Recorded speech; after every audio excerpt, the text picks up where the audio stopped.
Without a word, he laid a hand on each of their backs and gently pushed them forward.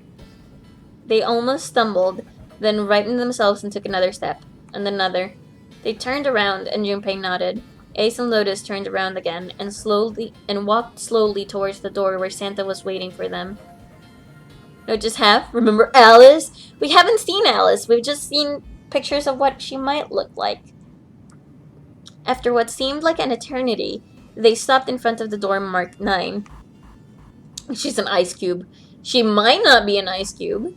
Santa smiled. Alright, now let's get those hands on the scanner panel. What's the holdup? What, you think I'm fucking around here? I don't give a shit about this girl. Red doesn't need a person, you know? All I need is the bracelet. You get it? Good? Now put your fucking hands in the scanner. I'm not gonna say it again. He shoved the revolver harder against June's head, and she winced. Fine. Ace sighed, defeated, and placed his hand on the scanner panel. Lotus went next. Lotus glared at Santa and slammed her hand onto the scanner panel. The fourth asterisk blinked on. Good job. Now Lotus, pull that lever. As soon as the door opens, you get your ass in there. Try anything stupid and you know what happens, right? Junpei could almost hear Lotus's teeth grind.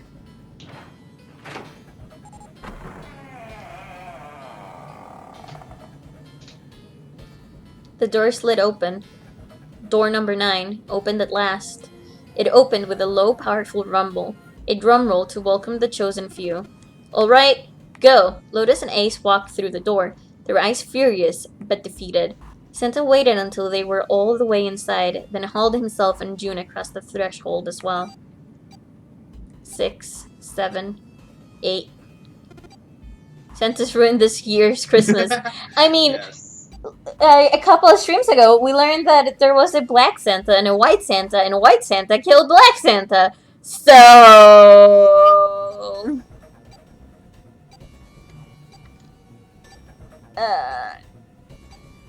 later.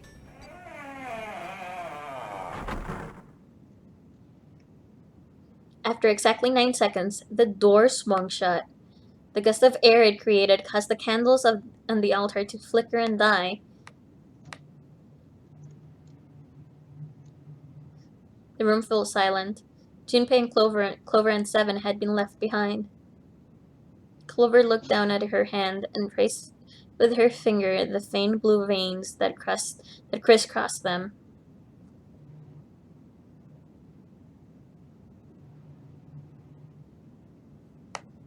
Seven shoved his arms into the front of his overalls and scratched his stomach.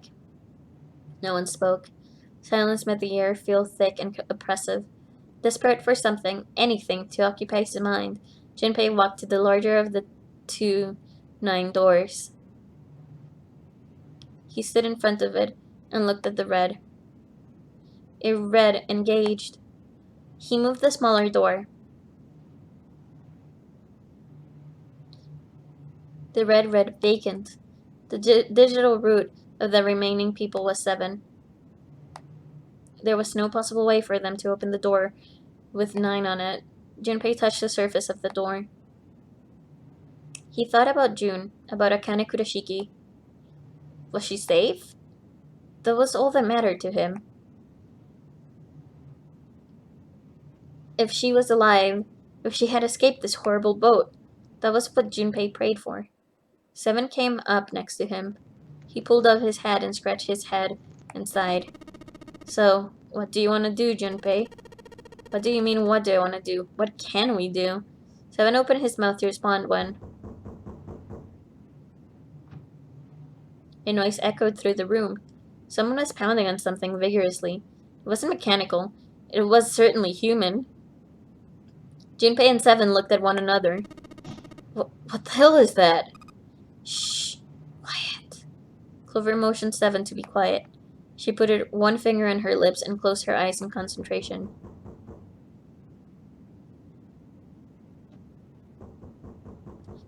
The 3 of them listened, trying to determine where the sound was coming from. Where was it coming from?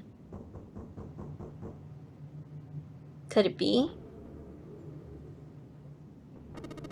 Hey, I think it's coming from the coffin.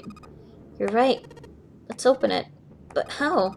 What are those muscles for? For show? You're telling me to force it open? Shut it and try. Junpei and Seven grabbed hold of the coffin. They tried to get a good grip with what little purchase they could find, and pulled with all their strength. Damn it! Man, it won't even budge. There was some sort of keypad attached to the coffin. Its purpose would not have been difficult to determine. Their eyes were almost immediately drawn to it. Not another one. Yeah, looks like it. Do you think we have to put in the right password or it won't open? I think so. The noise wasn't stopping. In fact, it was getting louder.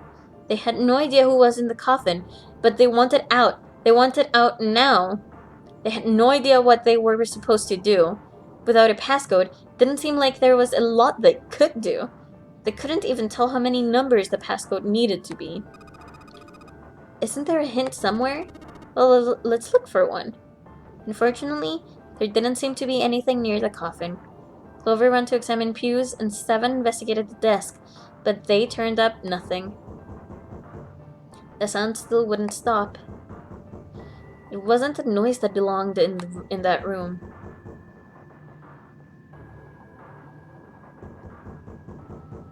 What was the passcode? What was Junpei supposed to do? How was he supposed to figure it out? He needed something.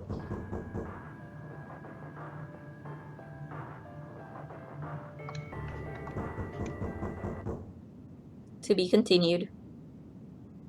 Welcome to the safe ending. And that's the reason why, unfortunately, that's the wrong answer. Actually, I'm Santa! What?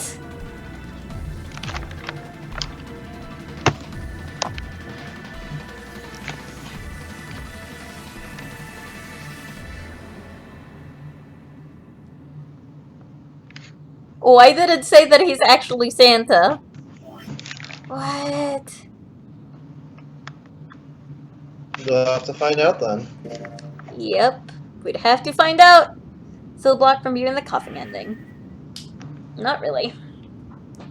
But see, the coffin ending does have a little text thing, a little picture. See? It has that picture. Let me get this here. Right here. This one here. Has a little picture right here. See?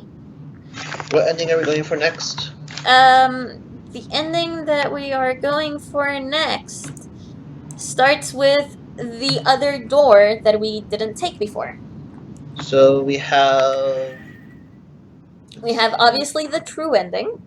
We have the letter ending. And so true ending time.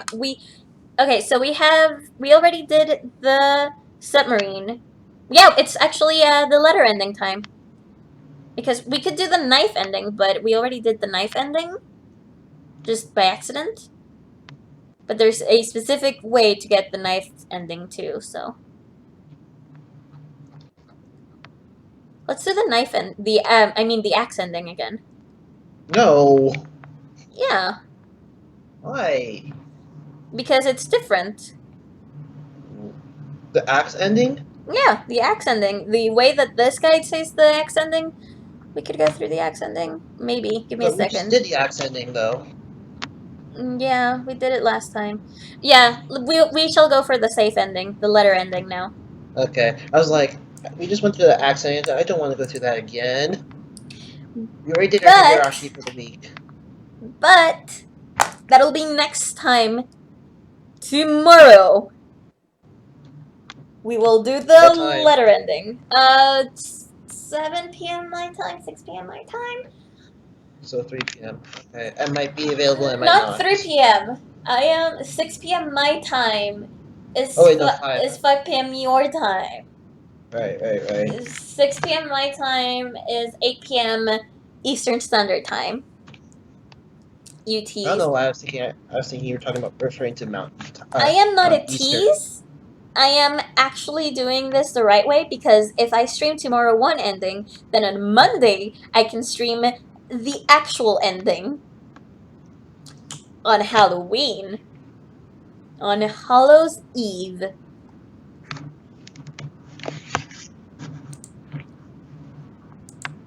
Are you an hour ahead of Eastern, Cleffa?